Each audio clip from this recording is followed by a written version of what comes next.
Xin Chào, dear listeners. Welcome back to another exciting episode of Karishma Connect, a rather unique one, I'd say, this time round with Anh Kieu, who's a branch manager at Southeast Asia Travel in Vietnam, a place that I recently visited and absolutely loved. And here's an insider who curates personalized, customized trips and takes travelers on a journey to explore hidden gems in her country that she absolutely loves and tells me more about. She also tells me about the food that you need to try, the souvenirs you need to buy, and a whole lot more in this wonderful country that is Vietnam and has so much to offer as one of the longest countries in the world. And she talks to me about each part of it and what is there to explore. So if you're looking for your next vacation destination, we've got some insights for you, and we've also got a link that will give you a good deal. So go check out the episode, check out for the description and the bios, and until the next one, stay tuned. This is Karishma. I'll be back yet again. Ta-da. Thank you so much, Ayn, for joining me on this episode of Karishma Connect. It's a pleasure to host you. I am so glad we connected, and the way we did was really unique, and thanks to Safa for that if she's watching. How are you today? How do you feel about this? Tell me more. Yeah. So first of all, thank you, Karishma, for this great opportunity to talk to you on this interview. I'm good. Today is Saturday, but as you can see, that I'm at work. Yeah. So as a travel agent, so we basically work a little bit, a lot, but it's fine. So today is Saturday. I'm still working, and I'm good. Thank you, and I hope you're doing well. Absolutely. I'm super excited to be hosting you today. The first question I ask on this podcast, Ang, is tell me about that wonderful journey so far, because nobody will say it like you do, and there's a purpose that has brought you here. So tell me more about that. Yeah, okay. So my journey in the travel industry has been quite an unexpected but exciting one. I started doing this about 3 years ago, even though the company I work for, the SeA Travel, has been around for 11 years. Um, so I've always loved traveling and planning trips, and I enjoy sharing my travel experiences on Facebook and Instagram. But I never thought it would turn into a career. Okay, so that's a story. So one day I was just chilling at home in Germany, thinking about moving back to Vietnam. Yeah, I used to live in Germany. Then a good friend of mine texted me. She shared this idea about expanding her business. And she's actually the CEO of the CA Travel. So I decided to give it a shot and started working as a travel agent. Turned out I absolutely loved it. Yeah. So I discovered a new passion and eventually a new career path. Yeah, I think. What were you into before that? Was in IT field. I used to be an IT business analyst for 8 years. Yeah, so it is completely different. Yeah, yeah. But since I'm a traveler myself and have had the chance to explore the different countries and live abroad, I kind of get what people are looking for when they book through a travel agency. So I think that helped me a lot connect with customers pretty quickly because I understand their needs.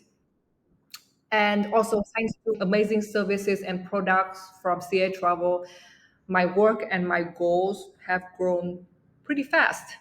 So yeah, now so I'm very happy that I'm a travel agent. That's good. From IT to travel, that's quite the journey. Yeah, that's a really, really twisted journey. Yes. Yeah, indeed. What do you think makes Vietnam specifically, because that's where you're based, what do you think makes that place a unique place to visit and consider?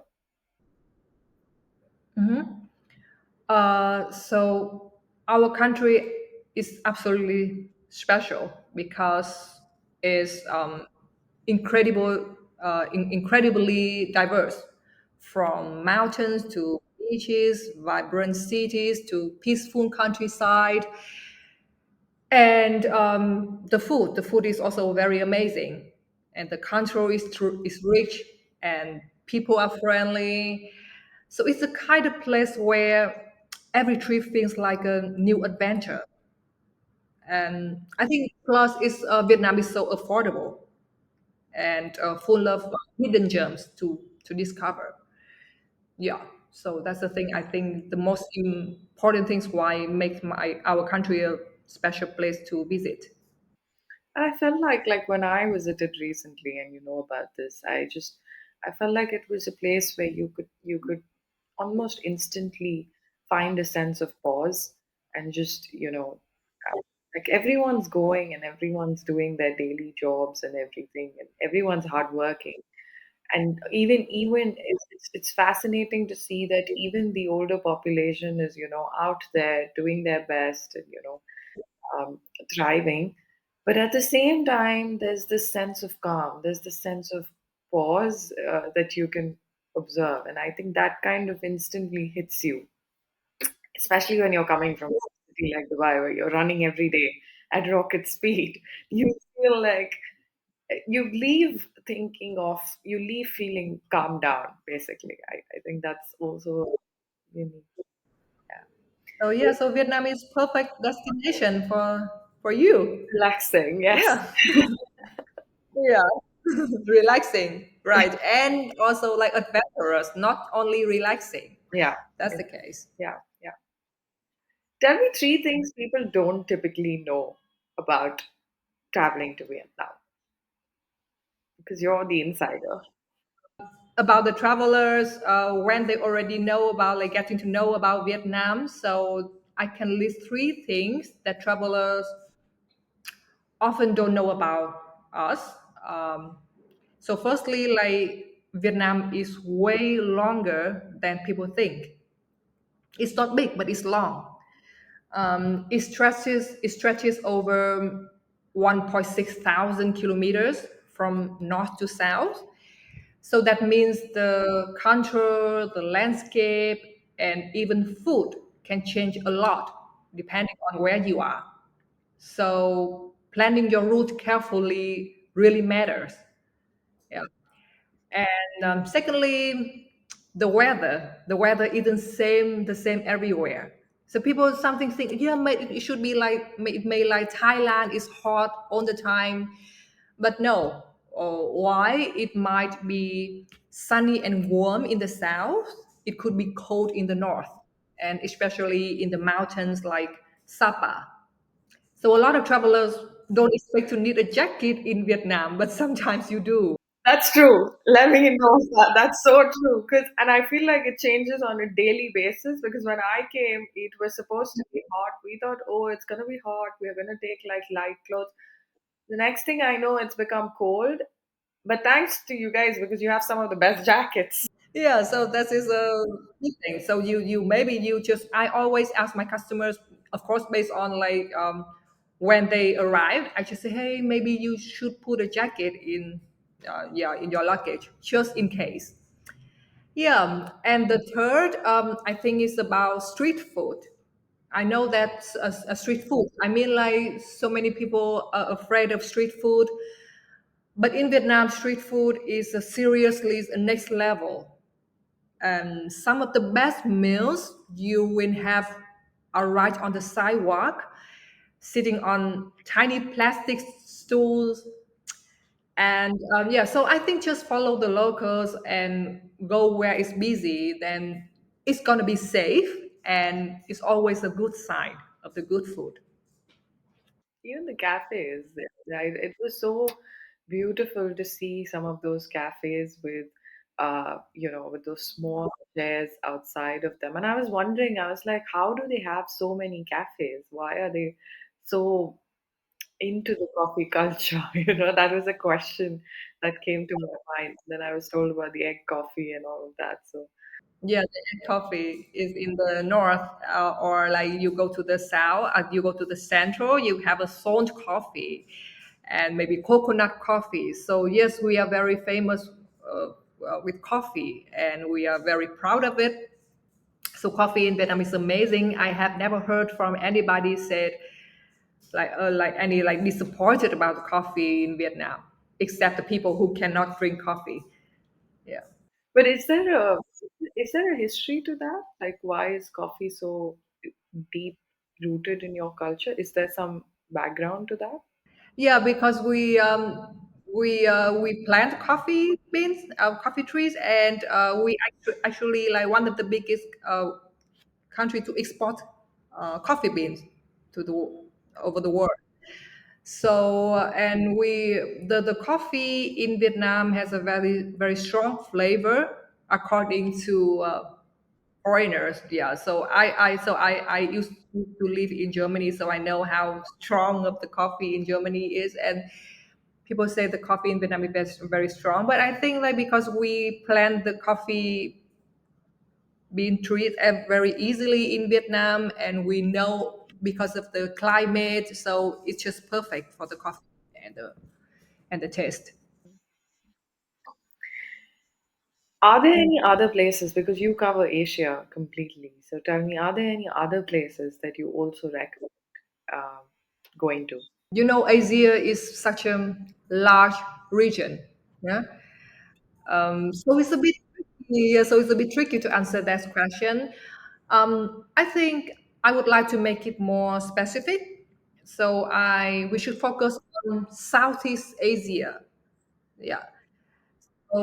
Besides Vietnam, I would recommend combining your trip with Thailand, Cambodia, or Laos if you have enough time. Actually, Vietnam Cambodia itinerary is especially popular with our clients because it's easy to plan and makes a lot of sense travel wise. And Cambodia is also very close to Vietnam, so you can even go by bus from Ho Chi Minh City to Cambodia. So that combination is very popular. Yeah. But how many days do you recommend? And that's my next question to you as well. Because typically, like people, at least in Dubai, or even if it's a long weekend, I'm sure any part of the world, you get like typically 5 to 10 days or something like that. So how do you navigate that itinerary in like what all can you do in like a 5 day trip? And what, of course, you don't need to get into the specifics because that's your job, but just an overview of what can people do in like a 5 day trip, and what can people then do? Like how many days would they need for like to cover all three, you know, the Vietnam, Cambodia, Laos bit? Yeah, Karishma, when I heard from you that you only had 5 days to visit Vietnam, I was super sad. I mean, okay, like if you are able to visit Vietnam more often, like you come back again and again, then 5 days is okay. Then maybe the next trip, you will explore something else. But if you are like one time traveler in Vietnam, 5 days are super short. It's enough to get a taste of Vietnam. Yeah, but definitely has its limitations. So our country is a very long country, like I explained to you, and we offer so many things. So 5 days only allow you to scratch the surface. Yeah. Anyway, back to your question, within 5 days, I would definitely recommend sticking to the north. Yeah.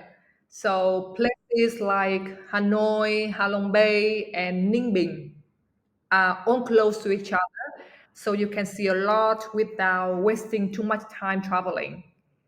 Yeah. You can also add Sapa on it. Yeah. So she also visited Sapa. So it's a great mix of culture, nature, and adventure. So it's perfect for a short trip. So I highly recommend you if you just have 5 days, just stick with the north. Yeah. And then it makes you feel like you want to come back again, which is me right now. Exactly. Yes, yes. But you mentioned an interesting thing actually. I didn't know that you could actually. So if you want to go to Cambodia, say for example you want to take a second trip and you want to go to Cambodia, then Ho Chi Minh is the place to land. Is that closer to Cambodia? Is that the suggested route? Yeah, so if you want to save money and you just want to go by bus, so Ho Chi Minh City is the one that you should choose to go to Cambodia. It just like takes 5 or 6 hours by bus from Ho Chi Minh City to Siem Reap to visit Angkor Wat. But it's also like have a direct flight from Hanoi, Da Nang, or Ho Chi Minh City to Cambodia. So it's pretty convenient. And so my customers choose to visit Vietnam and then spend like 3 or 4 days in Cambodia to visit Angkor Wat. So I think the total amount of days would be like 15 to 20 days. So it's going to be perfect for both Vietnam and, Cambodian trip. And what all does Ho Chi Minh? So you've spoken to me about Hanoi and Halong Bay and Ninh Bình. What all does Ho Chi Minh and Da Nang cover? What kind of places are those? Mhm. So Hanoi, Halong Bay, and Ninh Bình that I talk about belong to the north. Yeah, and we have the central area, which is Da Nang, Huế, Hội An, Phong Nha, and we have the southern area, Ho Chi Minh City and Mekong Delta. Yes. So it's completely different things to discover. So 5 days. Okay, back to the question about 5 days trip. You can also choose the other area to discover, like the central, like Da Nang and Hội An. Da Nang, in Da Nang, there is also an international airport, so you can fly directly to Da Nang. Of course, not from everywhere in the world, but it's a possibility. Yes, and 5 days in the central is also makes sense, and 5 days in Mekong Delta area, which is in the south, always makes sense. Are these like say for example, my experience in Hanoi and Halong Bay was that it's got to do with like the views, the shopping, the city life, and then the attractions. Is there something unique to Da Nang, like Da Nang and Ho Chi Minh? Are they known for something specific as such, or are they the same kind of? How does the vibe differ? In Da Nang and Hoi An, have you heard about the Golden Bridge, Yes, I have. the Bana Hills Golden Bridge? So yes, so that is located in Da Nang. Okay, And the okay, Hoi An is about the ancient town in Hoi An is also unique. Yeah, okay. with the lanterns walls, and yeah, and this is the ancient town. You cannot see anywhere else in Vietnam offer that atmosphere and sightseeing as in Hoi An. Okay. And in Ho Chi Minh City or in the south, the Mekong Delta is also something interesting. Mm, You it's about the more about the culture, the yeah. life of the people there. Mm. Yeah, I just visited Mekong Delta last week. Oh, Yeah, and yeah, it's I have to say if you compare about the scenery, about the landscape, maybe it's not so wow as in the south, in the north. yeah, yeah, But I learned a lot about the culture, about how people they are doing, especially like their life stick with the rivers, it's the Mekong Delta, yeah, yeah. and it's completely wonderful and adventurous. So normally people like or my customers spend, let's say, like 15 to 20 days in Vietnam, so they are able to visit all three regions. Why did you? I know you moved, and there's a wider purpose. Life took you there, but then tell me what struck a chord. Why the travel business kind of fascinated you, and essentially you as a tour operator is going back to these places again and again. So you're essentially doing the same thing every day. How do you feel about that? And what does that kind of bring to you? Because you're doing the same thing. But what do you explore by doing that same thing? What have been the challenges? What have been the opportunities about being in this business? So as far as you know, that I used to be to work in IT field. Yeah. But deep inside, yeah, I'm a traveler. I've always loved traveling and planning trips and sharing experiences. So turning that passion into career path just felt natural to me. And I love helping people discover new places, especially Vietnam, my country, and creating trips that they will remember forever. So for me, it's exciting, personal, and really rewarding. As for challenges, of course, every industry has challenges. And for the travel industry, it's about like things can be unpredictable. Yeah, things like weather or political situations or even a sudden pandemic, such as like COVID-19. You could never say. Everything was frozen, and of course our travel industry, of course, was frozen, and it could impact everything. And plus, travelers today have so many options online, so you really have to offer something special to stand out, in my opinion. But we also found that that's where the opportunities are. So people are looking for more personalized, local, meaningful experiences, not just basic tours. So I felt like, okay, so the people or my customers want to hear me, or want to hear me to explain how, because I'm local. So, and I love my country. I understand what Vietnam can offer you, and it's not just about the basic tour. So I think if you really know your destination and care about the details, there's a huge chance to grow. And for me, that's the best part, that turning travel into something truly unique for each person. Is one food item that you would, of course, with food, you can tell me non-veg and veg, but if there's that one sort of, you know, thing on the menu that people must try and one souvenir that they must take back, what would it be? Oh, what a question. It's really hard for me to answer this question because Vietnamese food is honestly amazing. We are very proud of our cuisine. But I think the most common answer you will probably hear is pho. Yeah, pho. Have you heard about it? Yeah, you should definitely. Yeah, so pho is great, very great. But for me, there's so much more, and it really depends on the region too. Like in the north, we eat phở more often. In the central, we eat bún bò Huế, we eat mì Quảng, and in the south, we eat hủ tiếu, something like that. But all right, if I had to choose one thing to recommend that one must try food, I would go with bánh mì, the Vietnamese bread. Yeah, you have to try bánh mì in Vietnam. There are so many versions, of course, for vegetarians as well, and it's super easy to find options. And it's also like can consider as a street food. You can see it everywhere in Vietnam, and depending on your dietary or religious needs, we can you can have like you can find the right bánh mì for you.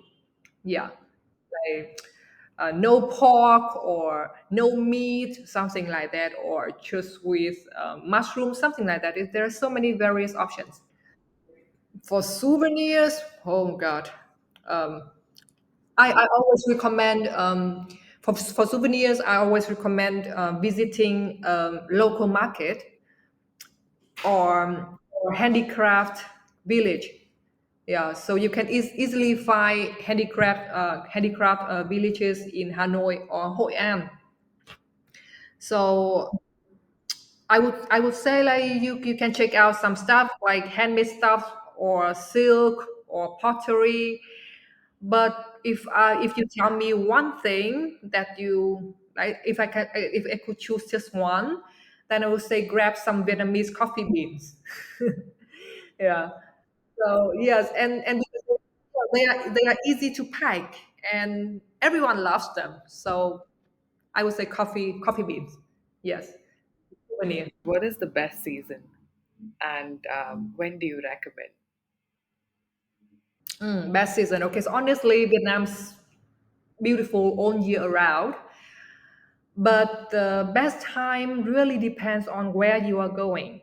Yeah, since the country stretches from north to south, so the weather can be totally different between regions. Yeah, so if you are planning to explore the north, like Hanoi, Sapa, Halong Bay, then October to April is good. Yeah, the weather is cooler, drier, and perfect for sightseeing. For the central area like Huế, Đà Nẵng, Hội An, the best time is around February to August when it's sunny and dry. So I'm currently living in Đà Nẵng. Now the weather is perfect. But you should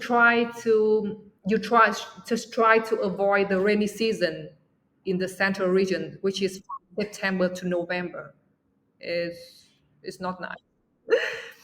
Or and for the south, like Ho Chi Minh City or the Mekong Delta, it's warm all year. But the dry season from December to April is the most comfortable. So yeah, there's no bad time to visit Vietnam.